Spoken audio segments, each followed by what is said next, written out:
Objeciones contra la encarnación, el antropoformismo y la pretensión de los judíos de ser ellos el pueblo elegido. Entre cristianos y judíos están los que declaran que un Dios o un Hijo de Dios descenderá a la tierra para justificar a los hombres. Otros que Él ya vino. Idea tan pueril que en verdad no necesita de un largo discurso para ser refutada. ¿Con qué designio iba a descender Dios acá abajo? ¿Sería para saber lo que pasa entre los hombres? ¿Pero no es Él omnisciente? ¿O será que sabiéndolo todo, su divino poder está hasta tal punto limitado que nada puede corregir si no viniese en persona o si no enviara expresamente un mandatario al mundo? Si se entiende que Él debe descender en persona a la tierra, ¿le será entonces preciso abandonar la sede desde donde gobierna? Ahora bien, si se produjera la más ligera mudanza, todo el universo se trastocaría. O viendo que los hombres lo desconocían, y considerando que por eso algo le faltaba, Él habría tomado sumo interés en manifestárseles y experimentar por sí mismo y poner a prueba a los fieles y a los incrédulos. Eso sería atribuirle una vanidad muy humana, comparable a la de esos nuevos ricos empeñados en hacer ostentación de su riqueza poco adquirida. Dios no necesita para su contento personal el hecho de ser conocido por nosotros. Sería para nuestra salvación, por lo que Él quiso revelarse, a fin de salvar a los que habiéndole reconocido, serán considerados virtuosos, y castigar a los que habiéndole rechazado, manifestarán de este modo su malicia. Pero, ¿qué? Vamos a pensar que después de tantos siglos, Dios se había preocupado de justificar a los hombres de los que antes no se había preocupado. Es tener de Dios una idea bien poco concorde con la sabiduría y con la verdadera piedad. El fin del mundo, el juicio final y la parusía son invenciones del mismo Jaez.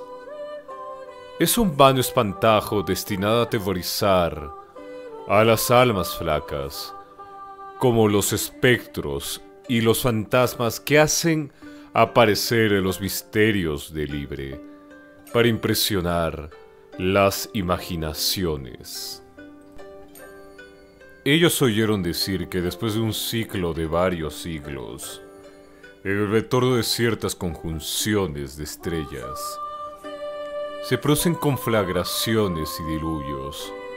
Ahora bien, como el último cataclismo que tuvo lugar en tiempos de Deucalión fue un diluvio, debiendo el orden del universo traer una conflagración, se basan en esto, sin otras razones, para sostener que Dios debe descender acá abajo, armado de fuego para aplicar el juicio final. Tomemos las cosas desde una perspectiva más elevada y razonemos un poco. No quiero alegar ninguna novedad, me apegaré a las ideas desde hace mucho tiempo consagradas.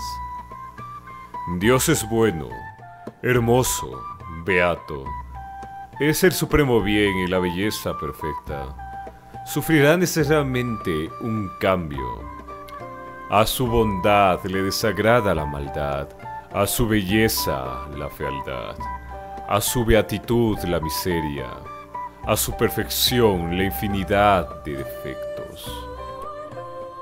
¿Quién aspirará, pues, a tal cambio? Un cambio y una alteración de esas son compatibles sin duda con la mortal naturaleza, mas la esencia inmortal permanece necesariamente idéntica a sí misma e inmutable. Por lo tanto, un cambio tal no podría convenir a un Dios.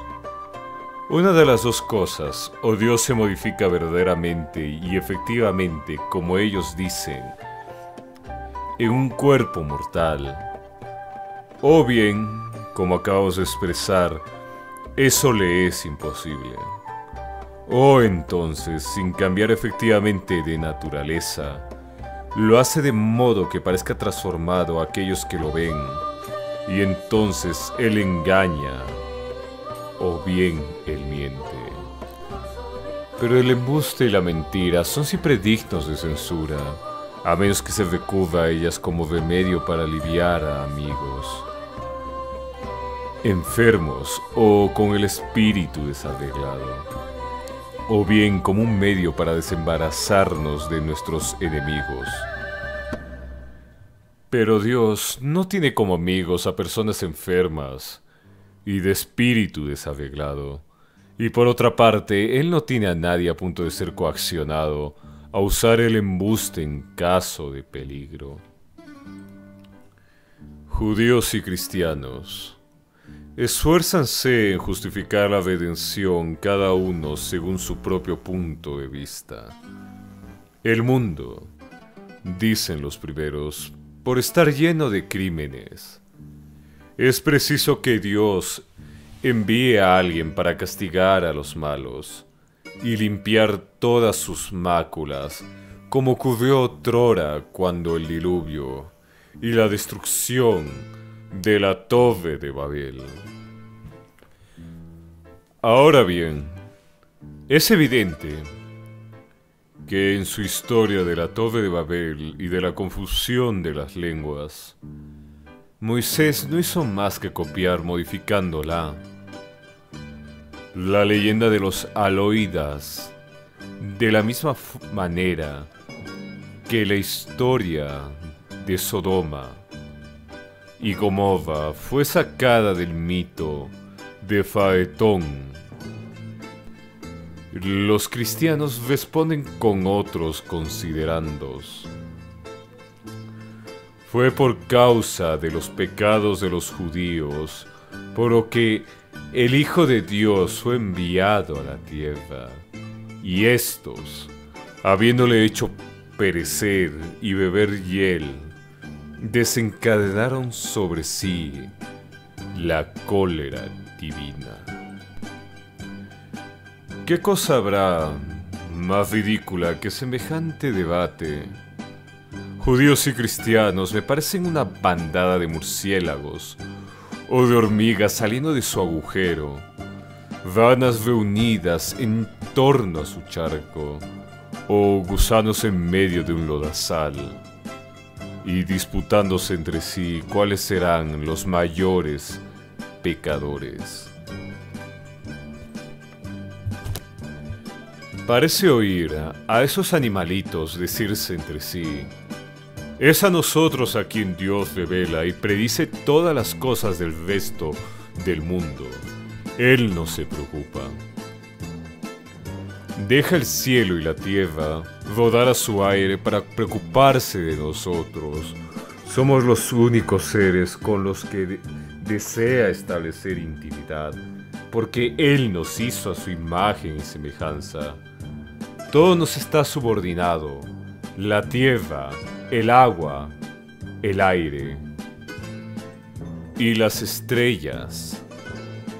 Todo fue hecho para nosotros y destinado a nuestro uso. Y puesto que ocurrió que algunos de nosotros pecaron, vendrá Dios en persona o enviará a su propio Hijo para quemar a los malos y hacernos gozar con Él la vida eterna.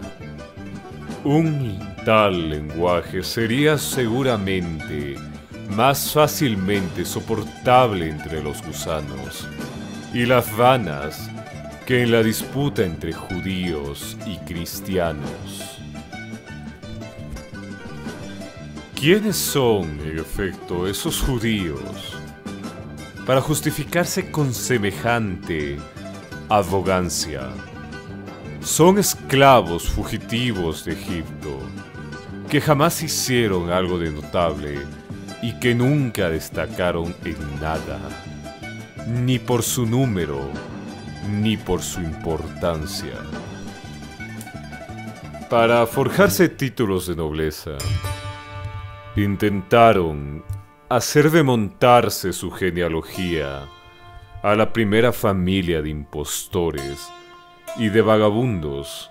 Invocan para tal efecto palabras oscuras y equívocas, envueltas en misterio y en tinieblas, que comentan a su manera para los ignorantes y gentes débiles, sin que nadie desde mucho tiempo se haya acordado de discutir su interpretación, y acerca de las cuales, no obstante, ellos se querellan. Mientras tradiciones verdaderas acreditadas entre los pueblos más antiguos, atenienses, egipcios, arcadios, frigios y otros, hacen salir a la primera generación humana del seno de la tierra. Ellos, los judíos, amontonados en un rincón de Palestina, que por ignorantes en letras jamás habían oído que tales cosas habían sido contadas otrora por Hesiodo y por otros muchos poetas divinamente inspirados. Imaginaron una historia muy increíble y muy grosera.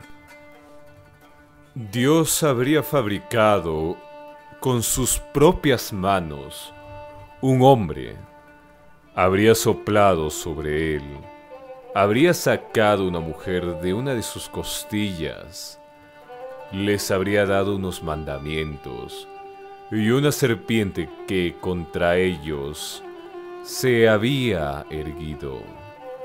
Sobre ellos triunfó. Buena fábula para las viejas, narración donde, contra toda piedad, se hace de Dios un personaje tan pobre desde el comienzo, que se muestra incapaz de hacerse obedecer por el único hombre que él mismo había formado.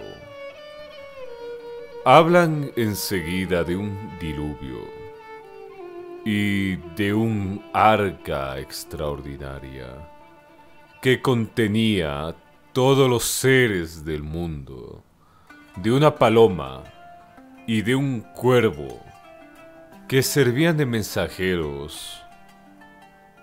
Otros tantos hechos arrancados e imaginados según la fábula de Deucalión.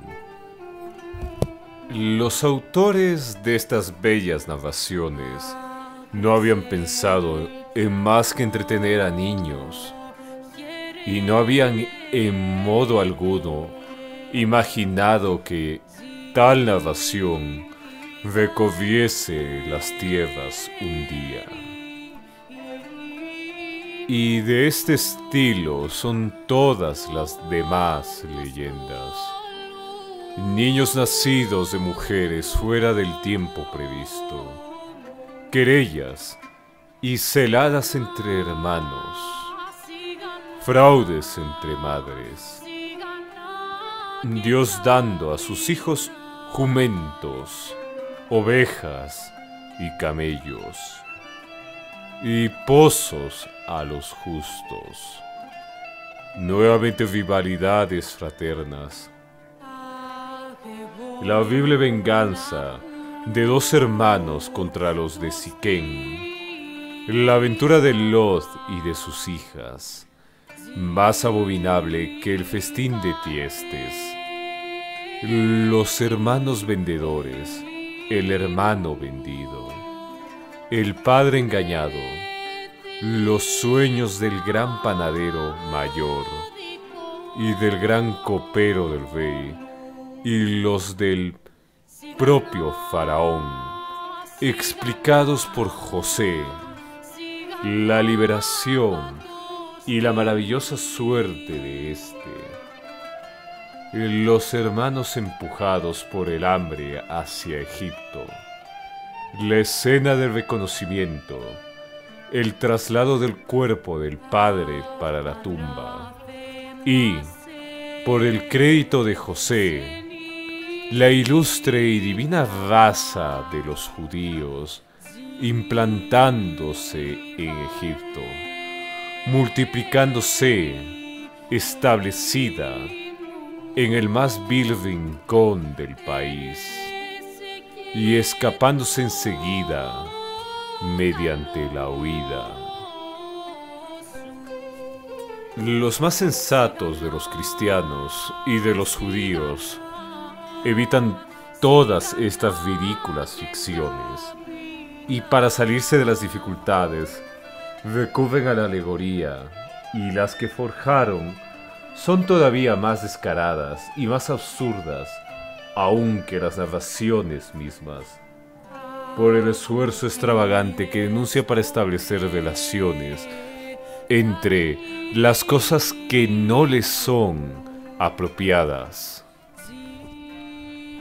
Tal es la controversia de Papisco y Jasón, libro más apropiado para suscitar indignación que risa. No tengo la menor intención de refutarlo.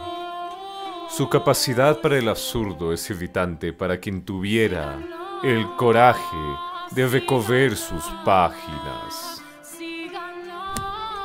En vez de obstinarse en descubrir en la Biblia ridículas alegorías, valdría más aprender a analizar la verdadera naturaleza de las cosas. Dios no tiene nada de mortal. Las esencias inmortales son sus únicas obras, y por ellas fueron hechos los seres mortales. Si el alma es obra de Dios, el cuerpo tiene otro origen distinto. A este respecto, no hay diferencia de naturaleza entre el cuerpo de un murciélago, el de una rana y el de un hombre, porque están formados de la misma materia e igualmente sujetos a corrupción. La naturaleza de todos los cuerpos es la misma, sujeta a las mismas vicitudes, al mismo flujo y reflujo universal. De todo lo que proviene de la materia, nada es inmortal. Mas ya es suficiente sobre este particular. Quien deseara saber más sobre ello, solo tiene que proseguir nuestras investigaciones. No ha sido ordenado el mundo visible para el hombre. Todas las cosas nacen y perecen para el bien común del todo, por una incesante transformación de los elementos, siendo en el mundo constante la suma de los males.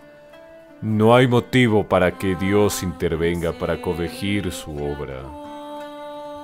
No es cierto que lo que os parece un mal lo sea efectivamente, porque no sabéis si no os es útil, o bien a alguna otra persona, o bien al conjunto del universo. Para quien conoce este orden universal e invariable, habrá algo más divertido que las concepciones antropomórficas de los judíos y de los cristianos, que atribuyen a Dios sus sentimientos y el lenguaje lleno de invectivas de un hombre irascible. Y habrá algo más ridículo que ver efectivamente un hombre irritado con los judíos, deseando exterminarlos a todos, grandes y pequeños, quemar sus ciudades, reducirlas a nada, en cuanto que todo es el resultado de la ira y de las amenazas del gran Dios, como dice así, como que Dios envía a su Hijo al mundo para padecer los tratos ya conocidos. Pero no es solamente de los judíos de quienes quiero hablar, es de la naturaleza entera, como ya lo prometí. Voy a explicar más claramente lo que dije antes, en el penúltimo párrafo. Es pueril hacer del hombre el centro de la creación. Dios, según parece, no creó el trueno, los relámpagos y la lluvia. Y aunque Él fuese el autor, no se podría decir que con la creación de la lluvia, Dios favoreció más el sustento del hombre que el de las plantas, los árboles, las hierbas o los espinos. Y si se pretende que todas estas producciones de la tierra crecen para el hombre, ¿por qué antes para el hombre que para los animales salvajes y privados de razón? ¿Estos no parecen haber sido menos bien tratados que nosotros? Por el precio de un duro trabajo o de todos nuestros sudores, conseguimos con mucho costo asegurar nuestra subsistencia. Ellos no tienen necesidad de sembrar ni laborar la tierra. Y si objetaran este verso de Eurípides, el sol y la noche están al servicio del hombre, preguntaré, ¿por qué fueron hechos para nosotros más que para las hormigas y las moscas? ¿La noche no les sirve, como a nosotros, para reposar, la luz del sol para ver claro y trabajar? Si objetaran que somos reyes de los animales porque los cazamos y comemos, se podría muy bien afirmar que somos nosotros, por el contrario, los que estamos destinados a ellos, visto que ellos también nos apresan y nos devoran. E incluso nosotros, para cazarlos, necesitamos de todo un sistema de aparejos, redes, armas, picadores, perros, mientras que los animales salvajes, para vencer a los hombres, les basta solo con las armas que la naturaleza les proporcionó. ¿Pretendéis que Dios nos dio el poder de apresarlos y usarlos según nuestra fantasía?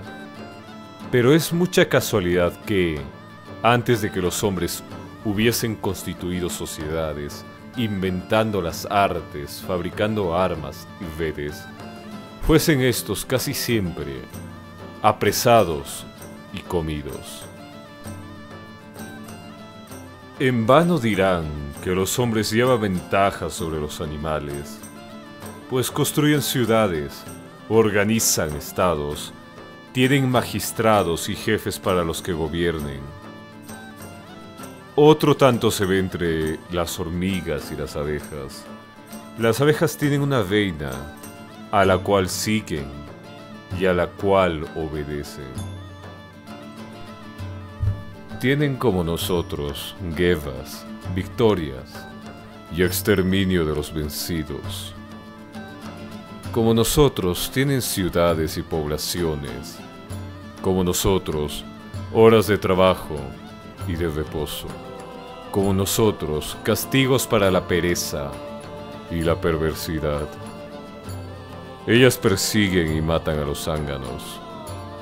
En cuanto a las hormigas, no quedan atrás en materia de previsión y de ayuda mutua. Si las comparamos con los hombres, auxilian a las compañeras cuando éstas están fatigadas. Transportan a las agonizantes para un lugar reservado, que es como un túmulo familiar. Se ayudan mutuamente cuando se encuentran. Y las que se desencaminan son de nuevo retornadas al sendero. Ellas poseen, en cierto modo, la plenitud de la razón, ciertas nociones generales de sentido común y un lenguaje para comunicarse entre sí lo que desean para quien contemplase la tierra desde lo alto del cielo, ¿qué diferencia habría entre las acciones de las abejas, las de las hormigas o las acciones de los hombres? Que el hombre se enorgullece de conocer los secretos de la magia. En este punto aún las serpientes y las águilas son superiores al hombre. Ellas conocen numerosos remedios misteriosos contra las dolencias y otros males. Conocen las virtudes de ciertas piedras y las utilizan para curar a sus hijos. Esas piedras, cuando las encontramos, no dudamos en poseer un tesoro maravilloso. Créese el hombre superior porque es capaz de erguirse hasta la concepción de un dios. Sépase que entre los animales, varios no ceden terreno al hombre en este aspecto. Nada hay más divino que el poder de adivinar el futuro. Mas esa presencia la tenemos a partir de animales, en especial las aves. Los adivinos son solamente los intérpretes de sus predicciones. Si las aves, para solo hablar de ellas, nos revelan por señales todo lo que Dios les reveló, de ahí se sigue que viven en una intimidad más estrecha que nosotros con la divinidad, superándonos en esa ciencia y siendo más queridas que nosotros a los ojos de la divinidad. Hay hombres muy esclarecidos que también aseguran que las aves se comunican entre sí, y sin duda de una manera más santa y venerable que nosotros. Manifiestan que incluso se puede percibir ese lenguaje y demuestran cómo acontece cuando, habiéndonos advertido que las aves irán para tal lugar y harán tal cosa, nos la muestra efectuando ellas tal hecho de facto. Habrá animales más fieles al juramento y más religiosos que los elefantes, y verosímilmente porque tienen conocimiento de Dios. Las cigüeñas también nos llevan ventaja en piedad filial, las cuales alimentan a sus padres. Igualmente el ave fénix, el cual después de tantos años transporta el cuerpo de su padre, encerrado en una bola de mirra como ataúd, desde Arabia hasta Egipto, y lo coloca en el lugar donde queda el templo de Sol. ¿Qué decir de esto? Es preciso rechazar esa idea de que el mundo ha sido hecho para el hombre. No fue más hecho para el hombre que para el león, el águila o el delfín. Fue hecho de modo de que fuese perfecto y bien rematado, como convenía a la obra de Dios. Y es porque cada una de las partes que lo componen no están ajustadas a la medida exacta entre cada una de ellas, sino que cada una se combina a expensas del conjunto y dependiente de la totalidad. Es de este todo del que Dios únicamente cuida. Es el todo lo que la providencia jamás abandona. Es el todo lo que no se corrompe ni se altera. Jamás Dios lo abandona, ni se olvida, tras largo tiempo, de volver a mirar por Él. Él nos irrita, más por las causas de los hombres que por culpa de los monos o de los ratones. No amenaza a ningún ser, porque cada uno conserva el lugar y la función que le fueron destinados. Así pues, oh judíos y cristianos, ningún Dios ni Hijo de Dios descendió jamás, ni jamás descenderá a la tierra. ¿Será de los ángeles de Dios de quienes queréis hablar? ¿De qué naturaleza son, según vuestra opinión? ¿Son dioses o algo diferente? Os comprendo. Son genios probablemente, porque los enviados de Dios a la tierra, encargados de hacer bien a los hombres, ¿qué podrían ser si no genios? Por lo que respecta a los judíos, lo que es sorprendente en ellos es que adoran al cielo y a los ángeles que lo habitan, pero desprecian las partes más augustas y más poderosas de cielo, sol, luna, las estrellas fijas y los errantes, como si fuese plausible prestar culto a seres envueltos en tinieblas que solo aparecen a ojos alucinados por equívocos sortilegios, o habitados por engañadoras visiones, y no tener en cuenta para nada a esos profetas manifiestos a los ojos de todos que gobiernan la lluvia, las nubes y los truenos, a los que los judíos adoran, los relámpagos, todos los frutos y productos de la tierra que manifiestan la divinidad, visibles coríferos de las alturas, ángeles verdaderamente celestes. Otra de sus extravagancias consiste en creer que después de Dios haber encendido el fuego como un cocinero, todos los vivos serán quemados y que solo ellos permanecerán. Solo ellos quiere decir no solamente los que vivan entonces, el día del juicio final, sino también todos los de su raza muertos hace mucho tiempo, que se verán surgir de la tierra con la misma carne que otrora tuvieron. Tienen una esperanza digna de gusanos. ¿Qué alma humana, pues, iba a desear entrar en un cuerpo putrefacto? También entre vosotros y entre los cristianos, quien, lejos de aceptar esta creencia, está de acuerdo en considerarla absurda, abominable e imposible. ¿Habrá algún cuerpo que, después de haber entrado en descomposición, pueda volver a su primitivo estado? No teniendo nada que responder, recurren a las más absurdas escapatorias.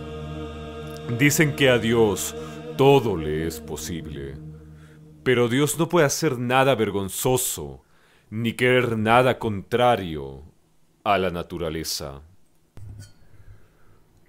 Porque víctimas de alguna abominable perversión de espíritu, metemos en la cabeza alguna extravagancia infame, no es razón para que Dios pueda realizarla, ni que se deba contar que tal cosa ocurrirá. Dios no es el ejecutor de nuestras fantasías irresponsables y de nuestros apetitos desajustados, sino que es el soberano regulador de una naturaleza donde reina la concordia y la justicia.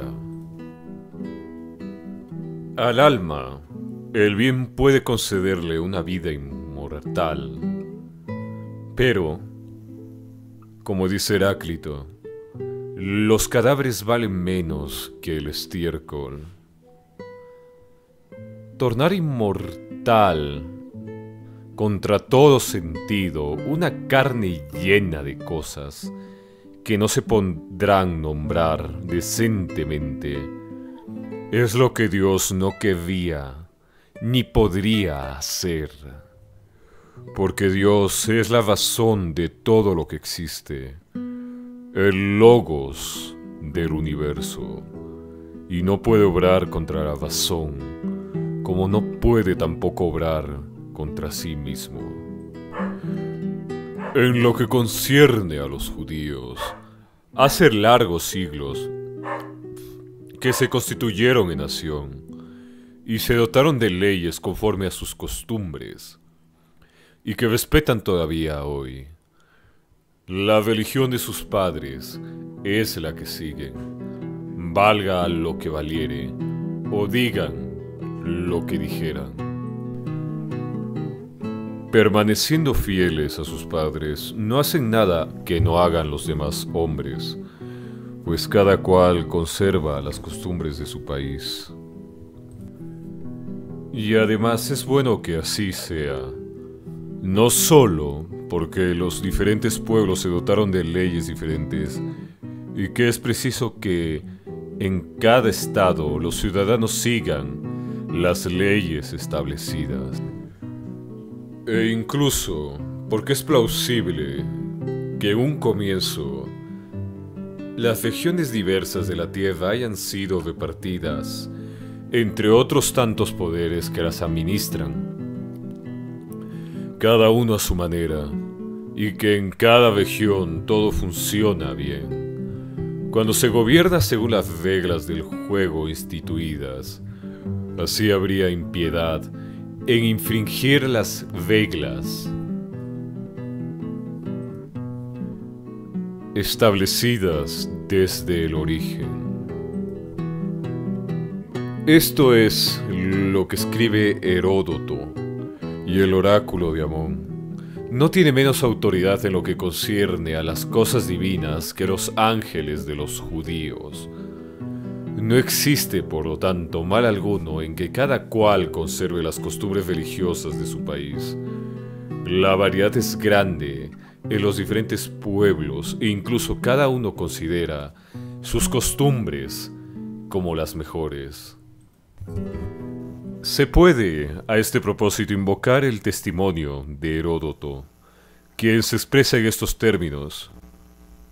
Los habitantes de la ciudad de Mereira y de Apis, situadas en la extremidad de Egipto, en los confines de África, se consideran afros y no egipcios, y cumpliendo los ritos religiosos de estos últimos, se abstienen de carne de vaca, y enviaron delegados al oráculo de Amón para declarar que nada tienen de común con los egipcios, visto que habitaban fuera del delta y no participaban en sus creencias.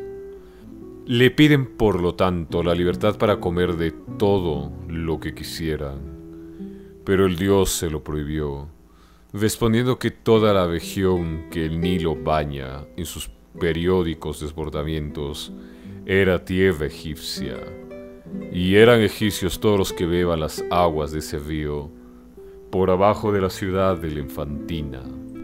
Los etíopes de Meroe solo adoran a Júpiter y a Libre, los árabes apenas a Libre y a Urania.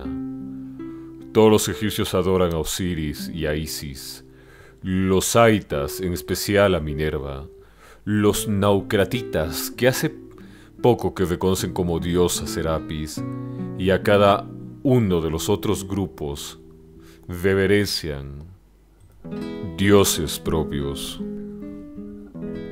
Unos se abstienen de carne de oveja porque consideran sagrados a estos animales, otros se abstienen de carne de cabra, estos de carne de cocodrilo, aquellos de carne de vaca.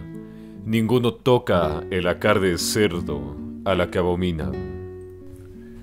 Los hitas creen proceder bien comiendo carne humana, y entre los indios muchos piensan que obran muy santamente comiéndose a sus padres, según cuenta Heródoto. Cito las palabras de este para mostrar que nada invento. Si todos los hombres estuviesen obligados a elegir las leyes de todos los pueblos, a las que consideran mejores, no cabe duda que después de un maduro examen, optarían todos por las leyes de su país de origen, porque cada pueblo está persuadido de que sus leyes son muy superiores a las de los otros. Es preciso, por lo tanto, ser realmente flaco de espíritu para burlarse de las costumbres religiosas, entre otros testimonios de la excelencia que cada uno atribuye a sus leyes. Podemos citar el episodio siguiente. Un día, reinando Darío entre los persas, llamó junto a sí a algunos griegos que se encontraban en la corte y les preguntó que por qué precio aceptarían comer a sus padres muertos. Ellos se espantaron y respondieron que por nada del mundo cometerían una maldad tal. Mandó entonces aproximarse a algunos indios de la tribu de los Calasias, que tienen la costumbre de comerse a sus padres, y les preguntó, en presencia de los griegos, a quienes los intérpretes traducían la conversación, ¿qué querían a cambio de quemar los cuerpos de sus padres muertos? Espantáronse ellos y suplicaron que no se les formulase tal pregunta. Tal es la fuerza de las instituciones, y Píndaro me hace tener razón cuando dice: la costumbre es rey del mundo. Por lo tanto, si en virtud de estos principios los judíos se limitasen a conservar celosamente las propias leyes, no habría lugar para los que los censuramos. Pero si a los que abandonaran las costumbres en las que fueron educados para adoptar la de los judíos. Mas si estos se enorgullecen de una sabiduría superior y desdeñan el encuentro de otros hombres, obran mal, porque debe recordarles que hasta su creencia en cielo y la idea de él tienen, no les pertenece en exclusiva, visto que para limitarnos a estos, los persas, según testimonio de Heródoto, profesan desde hace mucho la misma opinión. Acostumbran, dice Heródoto, subir a lugares altos para sacrificar a Dios, y así llaman a toda la bóveda celeste. Estarán de acuerdo, supongo, en que los nombres no vienen al caso, y que es indiferente llamar al Supremo Dios Júpiter Altísimo, o Zeus, o Adonai, o Sabaoth, o Amón como los egipcios, o Papai como los escitas. Tampoco es necesario que los judíos vayan a imaginarse más santos que los demás hombres, porque se circuncidan. Los egipcios y los caldeos lo hicieron antes que ellos. Tampoco deben creerse más santos por abstenerse de carne de cerdo. Así hacen los egipcios, que se abstienen hasta de carne de cabra, de oveja, de buey y de peces. Pitágoras y sus discípulos no llegaban hasta el punto de privarse de habas y de cualquier alimento animal. En fin, no existen indicios de que gocen de la estima y del amor de los dioses en grado superior a los demás hombres, ni que solo ellos hayan tenido el privilegio de recibir ángeles de lo alto, con el pretexto de que habían obtenido un reino de bienaventurados. Bien vemos que tratamiento de favor gozan ellos y su país. Que esta tropa nos deje en paz, después de haber recibido el castigo de su impudor. Es gente que no conoce al gran Dios, pero que seducidos y engañados por el impostor Moisés, dieron oídos a sus lecciones en un mal designio.